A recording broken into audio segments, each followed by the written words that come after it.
Seterusnya senyawa hidrokarbon. Kalau tadi senyawa karbon, rumah besarnya senyawa karbon, kemudian kita perkecil lagi ya, pembahasan kita yaitu senyawa hidrokarbon. Apa itu senyawa hidrokarbon? Senyawa hidrokarbon adalah senyawa yang hanya mengandung unsur C dan H saja ya, atau yang mengandung unsur karbon dan hidrogen. Nah, kita lihat selanjutnya. Nah, ini adalah pembagian dari senyawa hidrokarbon, di mana tadi disusun hanya oleh atom C dan H saja. Yang pertama jenis hidrokarbon itu adalah jenis hidrokarbon alipatik. Alipatik. Kemudian yang kedua jenisnya adalah siklik. Ya, siklik. Kemudian alipatik ini terbagi kepada 3 jenisnya.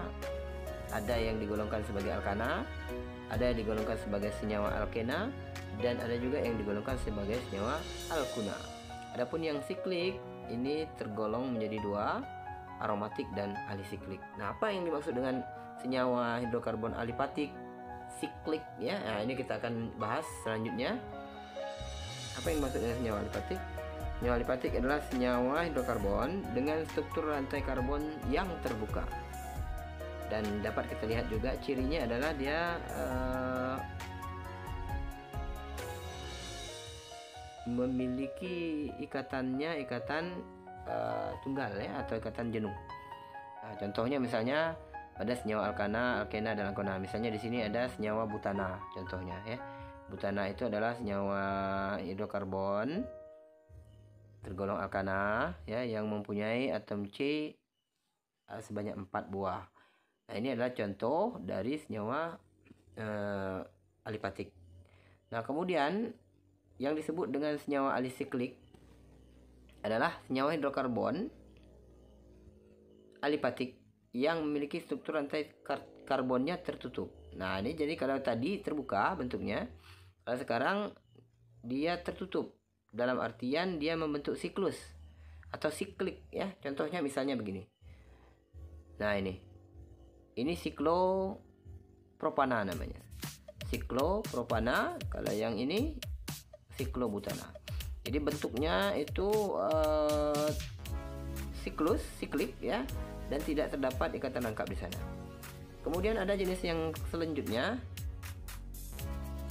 Nah, ini adalah jenis senyawa hidrokarbon aromatik. Apa itu senyawa hidrokarbon aromatik? Senyawa hidrokarbon aromatik adalah senyawa hidrokarbon yang memiliki rantai karbon tertutup. Nah, dia tertutup juga siklik ya.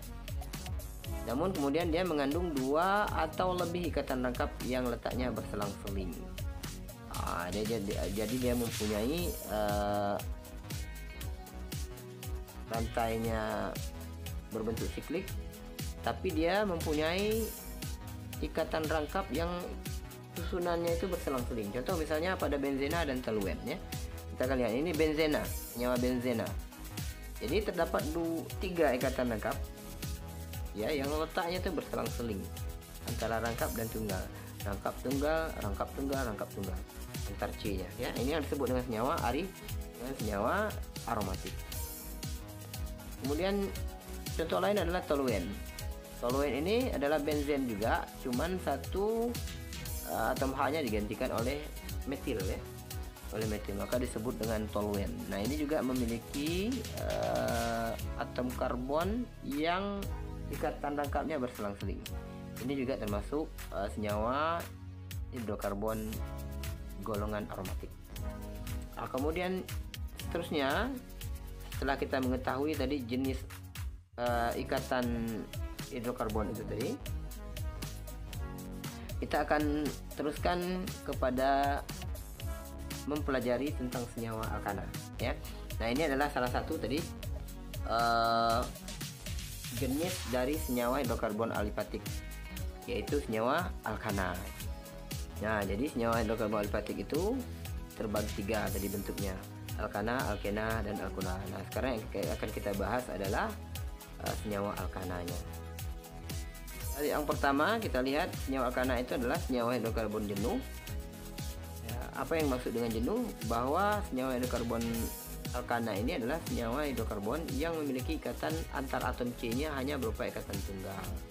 Ini menyebabkan bahwa hidrokarbon ini bersifat jenuh, dalam artian dia sifatnya adalah kurang reaktif ya. Jadi alkana itu bersifat kurang reaktif. Kemudian alkana ini pada suhu 25 derajat Celcius dia akan memiliki rantai yang lurus ya.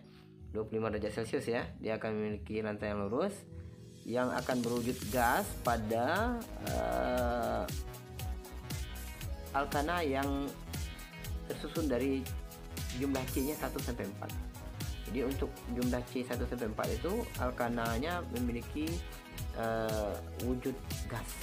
Kemudian untuk C5 sampai C17 wujud alkana ini adalah cair. Ya, kemudian untuk alkana yang memiliki C18 atau lebih, maka dia akan memiliki wujud yang berupa padat ya. Nah, kemudian rumus umum alkana. Umumnya untuk rumus umum alkana inilah cara kita untuk mengenal alkana itu ya. Apakah suatu zat itu termasuk alkana, alkena atau alkuna, kita bisa lihat dari rumusnya, rumus umumnya. Rumus umum alkana ini rumus umum alkana ini adalah CN H2N tambah 2. Ya. CN H2N tambah 2. N itu apa? N itu adalah jumlah karbonnya. Jadi kalau nanti jumlah karbonnya itu ada 1, maka kita masukkan N sama dengan 1, maka nanti alkana ini akan menjadi C-nya 1 ya, berarti N-nya 1. C1 H 2 kali 1 tambah 2. 2 kali 1 2 tambah 2 4. Jadi rumus molekul alkana itu adalah CH4. Nah, kemudian yang kedua, kalau dia C-nya 2 misalnya, maka kita masukkan ke dalam rumus, hasilnya adalah C2H6, rumus molekul dari senyawa alkana ini. Kemudian untuk yang ketiga, yang C-nya sama dengan 3 ya, C-nya sama dengan 3 banyaknya, maka kalau kita masukkan ke dalam rumus umumnya menjadi C3H8. Demikian seterusnya menyesuaikan dengan banyaknya atom C yang dimiliki oleh senyawa alkana itu. Nah, ini kita akan melihat tata nama senyawa alkana ya. Yang akan kita pelajari kali ini adalah tata nama senyawa alkana sesuai dengan aturan IUPAC. Nah, ini aturan IUPAC ini adalah aturan resmi yang dikeluarkan oleh